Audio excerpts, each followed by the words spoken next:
मसीह में मेरे प्यारे भाइयों एवं बहनों, आप सभी को फिर से एक बार इस नया कोशिश लीडरशिप द बाइबल कैरेक्टर्स के द्वारा आपको मिले और आपको स्वागत करने के लिए मैं बहुत ही खुश होता हूँ। बाइबल में हम कई परमेश्वर की दास और व्यक्तियों के जीवन में से नेतृत्व या अगुवापन के बारे में हम बहुत सी बातों को हम सीख सकते हैं।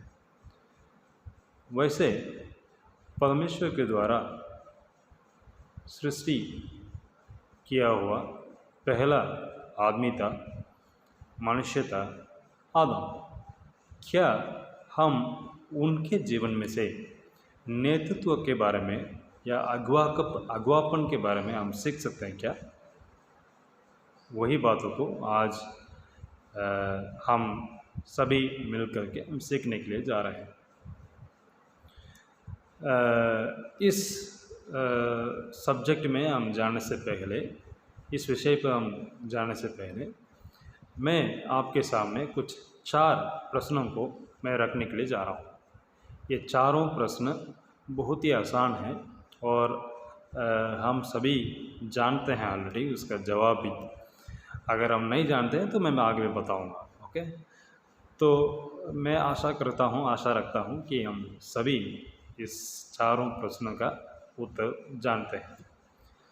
सबसे पहले उत्पत्ति, उसका अध्याय 2 का 19 में इसका प्रश्न भी है और उत्तर भी वहाँ पर है। सारे जंतुओं को या सारे जानवरों को सबसे पहले कौन उसका नामकरण रखा था? उनको कौन नाम रखा था? ओके, यह है पहला प्रश्न। दूसरा प्रश्न यह है कि जब उस एदेन वाटिका में परमेश्वर ने सृष्टि किया हुआ आदम और हवा से मिलने के लिए शाम के समय में जब वो आते हैं तो उसने किसका नाम लेकर के सबसे पहले पुकारा था? किसके नाम से वो पुकारा? ओके, इसका जो रेफरेंस है हम देख सकते हैं उत्पत्ति 3 अध्याय उसका 9वां पद में। ओके, तीसरा प्रश्न ये है, शैतान ने क्यों सिर्फ हवा के पास जा कर के सबसे पहले अपनी बातचीत को शुरू किया? ओके, हो सकता था कि आदम के पास भी वो जा सकते थे और बात कर सकते थे, राइट? तो तीसरा प्रश्न ये है कि क्यों वो शैतान जो है हवा के पास जा कर के बातें किया? ओके, फोर्थ क्वेश्चन ये है कि आदम को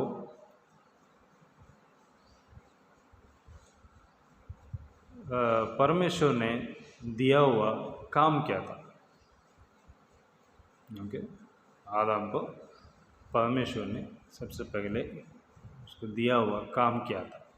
ओके, उत्पत्ति उसका 2 का 15 में हम उस बात का उत्तर भी हम देख सकते हैं कि उसको वाटिका में काम करना है। ओके, काम करना है, खेती का काम, राइट? खेती का काम करना है और उसको रक्षा करना है। ओके, तो ये है चारों प्रश्न और चारों प्रश्न का रेफरेंस भी मैंने आपको दे दिया है। जैसे कि पहला प्रश्न था उत्पत्ति अध्याय 2 का 19वां पद में हम देख सकते हैं कि आदम के पास परमेश्वर ने सारे जंतुओं को और सारे प्राणियों को लेकर आते हैं और जानवरों को लेकर आते हैं और वो देखते हैं कि कैसे आदम इनका नाम रखता है या नामकरण रखता है, और जो उसने नाम दिया था वही नाम आज तक प्रचलित है। ओके, तो इन बातों का उत्तर जो है उत्पत्ति अध्याय 2 का 19 में हम पा सकते हैं। ओके, दूसरा हम देखा था कि वाटिका में जब शाम के समय में परमेश्वर आदम और हव्वा से मिलने के लिए आता है, वो सबसे पहले आदम का नाम लेकर के वो पुकारता है, आदम को लेकर के वो आदम वो कहाँ है करके वो पूछता है। ठीक है, सबसे जो दूसरा प्रश्न का उत्तर यह है आदम। ओके, वो भी उत्पत्ति अध्याय 3 का 9 में हम पाते हैं। और तीसरा हम देख सकते हैं कि वो हवा के पास शैतान जो है आकर के वो बातचीत करता है और उसको वंचित करता है अपने बातचीतों से। ओके, वो हम देख सकते हैं उत्पत्ति अध्याय 3 का 1 में।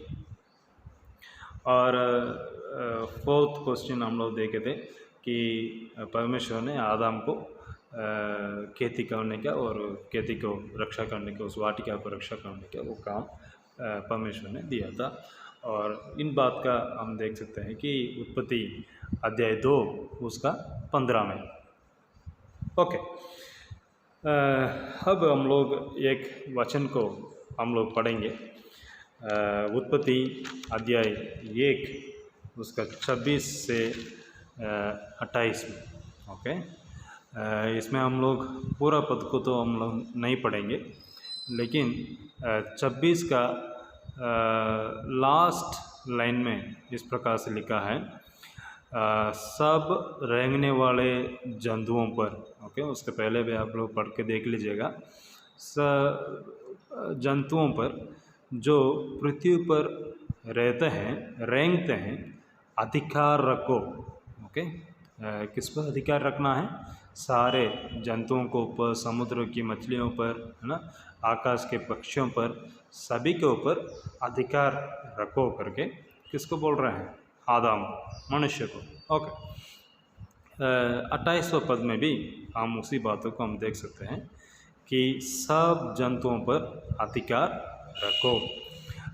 इंग्लिश का वर्सन में, इंग्लिश बाइबल में इस प्रकार लिखा है, rule over all this. Okay, so इसके सारे जंतुओं पर, सारे जानवरों पर अब क्या करना है? अधिकार रखो। रूलिंग, ये रूल करना, अधिकार रखना, अपने अधीनता में दूसरों को बना रखना, ये नेतृत्व होती है या अगुवापन होती है। ओके, तो एक लीडर होने के नाते हम सभी को अधीनता में बना रखना है, अपने अधिकार को बना रखना है। ओके, सो यही है, इस बातों पर हम सीख सकते हैं। तो हम क्लियरली, साफ रीति से हम बता सकते हैं कि आदम भी एक अगुवा था। ओके, तो अब हम लोग सीखेंगे कि आदम ने क्या गलतियां किया। ओके, क्योंकि आदम एक अगुवा था करके हम लोग देख लिया, और अभी हम लोग देखेंगे कि हम उनके जीवन से, उनके अगुवापन से हम क्या सीख सकते हैं। ओके, सबसे पहले हम उत्पत्ति 3 का 6 में, 3 का 6 में अगर हम देखेंगे तो आप पढ़ लीजिएगा। ठीक है, आप पढ़ लीजिएगा कि इसमें जब हव्वा शैतान के द्वारा वंचित होकर के जो परमेश्वर ने मना किया था उस फल को वो खाई, और आदम को भी दी। और जब आदम को दिया था तो आदम ने कुछ प्रश्न नहीं पूछा, ये कहाँ का है, ये किधर है, क्या हो, कहाँ, कुछ भी वो पूछा नहीं था। वो फल को लिया और खाया। और जो हव्वा ने जो पार्टिसिपेट लिया हुआ, भाग लिया हुआ पाप में, आदम भी क्या हो गया? भाग हो गया। तो अभी हम यहाँ पर हम क्या देखेंगे, क्या सीखेंगे कि आदम और हव्वा एक ही वाटिका में हैं, और आदम के साथ रहने के लिए किसको बनाया था? हवा को बनाया था।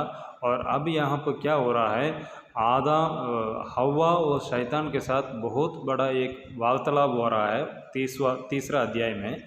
लेकिन इस वार्तालाप के मध्य में ये आदम कहाँ गया था मालूम नहीं है, कहाँ गया था मालूम नहीं है, उसको कोई आइडिया नहीं है कि हवा के साथ क्या हो रहा है, हवा के साथ क्या हो रहा है। कई बार यही ऐसे ही सिचुएशन या ऐसे ही परिस्थिति कई सारे पासवानों के जीवन में भी, कई सारे मसीह लोगों का परिवार में भी इस बात हो जाती है कि अपना परिवार में क्या हो रहा है, अपना पत्नी के जीवन में क्या हो रहा है, या अपना पति के जीवन में क्या हो रहा है, या अपने बच्चों के जीवन में क्या हो रहा है। तो इन सारे बातों पर हम ध्यान देते नहीं हैं। हम साथ में रहते हैं, हम एक ही परिवार है, सब कुछ है, लेकिन हम उनके साथ क्या क्या चल रहा है, क्या उनका परिस्थिति है, हम जानने के लिए भूल जाते हैं या उस बातों को हम इनकार कर देते हैं। ओके, तो यहाँ पर भी एक परिवार का अगुवा होते हुए ये आदम जो है इस बात को नोटिस नहीं कर पाया कि वो हवा जो है, जो दिया फल जो है परमेश्वर से, परमेश्वर ने मना किया हुआ फल है, और उसी को हवा भी खाई और कौन खाया था, आदम भी खाया। तो हमने जो तीसरा प्रश्न आपको याद आ रहा है अभी, क्यों शैतान ने आदम को छोड़ करके हवा के पास जा कर के बात किया? क्योंकि परमेश्वर का जो डिज़ाइन था, जो रचना था कि परिवार का अगुवा एक आदमी हो। ओके, आदम परिवार का लीडर हो या अगुवा हो। ओके, जैसे हम पहला कुरिन्थी में और एफेसियों की पत्री में, इन सारे पत्री में हम लोग देख सकते हैं कि परिवार का हेड, सिर जो है कौन है, पति है, और पत्नी उनका अधीन में है। ठीक है, तो इस बातों को हम भूल नहीं सकते हैं, इस बातों को हम ध्यान में रखना है। दूसरा जो हम लोग देखेंगे कि अध्याय 3 का 11 में कि उसने परमेश्वर की बातों को नहीं माना है, मतलब परमेश्वर की आज्ञाओं को उसने उल्लंघन किया है। कि परमेश्वर ने जब वो संध्या के समय में वो आते हैं वाटिका में, तो उस समय में वो पूछते हैं कि आदम आप कहाँ हैं? तो आदम जवाब देता है कि हम लोग छिपे हुए हैं। तो तुरंत परमेश्वर का प्रश्न ये था कि मैंने जो मना किया हुआ फल को आप लोगों ने खाया क्या? हाँ प्रियो, कि इससे हम जान सकते हैं कि परमेश्वर की बातों को उसने उल्लंघन किया। तो एक नेतृत्व, एक अगुवा होकर के, एक नेता होकर के हम परमेश्वर की बातों को उल्लंघन नहीं कर सकते हैं। भले हमारा अंडर में, हमारा अधीन में जो लोग रहते हैं वो शायद हो सकता है कहीं कुछ गलतियां करें, लेकिन अगर हम लोग कर दे और हम लोग गलतियां करते हुए दूसरे लोग देखे और उसके द्वारा वो लोग गिर जाएं पापों में, तो उससे बड़ी गलती और कुछ नहीं हो सकता है। तो इसलिए कि दूसरी जो गुण हम लोग उनके जीवन में से हम पा सकते हैं कि वो परमेश्वर की बातों का उल्लंघन किया है। तीसरी जो बात हम देख सकते हैं कि परमेश्वर ने उनके जीवन के लिए दिया हुआ साथी को उसने दोष देता है कि वो सिर्फ उसका ही दोष नहीं देता है, वो परमेश्वर के भी क्या करता है, दोष देता है, दोष करता है। कि अगर हम तीसरा अध्याय उसका 12 पद में अगर हम लोग पढ़ेंगे तो हम उसमें साफ रीति से हम देख सकते हैं कि जो आपने मेरे साथ रहने के लिए जो दिया था उसने मुझे दिया है और मैंने उसका खाया। तो मैंने उसका खाया, उस बातों का वो ये नहीं कर रहा है, लेकिन वो बोल रहा है तूने जो मुझे दिया हैं, और वो हवा ने मुझे दिया हुआ फल को मैंने खाया। तो यहाँ पर दोनों तरफ का वो दोष आदम जो है कर रहा है। तो हम जब एक नेता होकर के, एक अगुवा होकर के, हम दूसरों के लिए हम दूसरों का हम दोष नहीं लगा सकते हैं।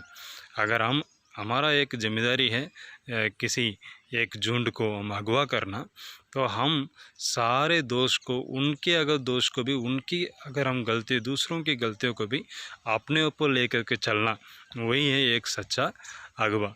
तो हम देखेंगे, देखा है इन तीनों क्षेत्रों में उसने फेलियर हुआ है, उनका फेलियर को हम देखा है। तो इन सारे फेलियरों को, इन सारे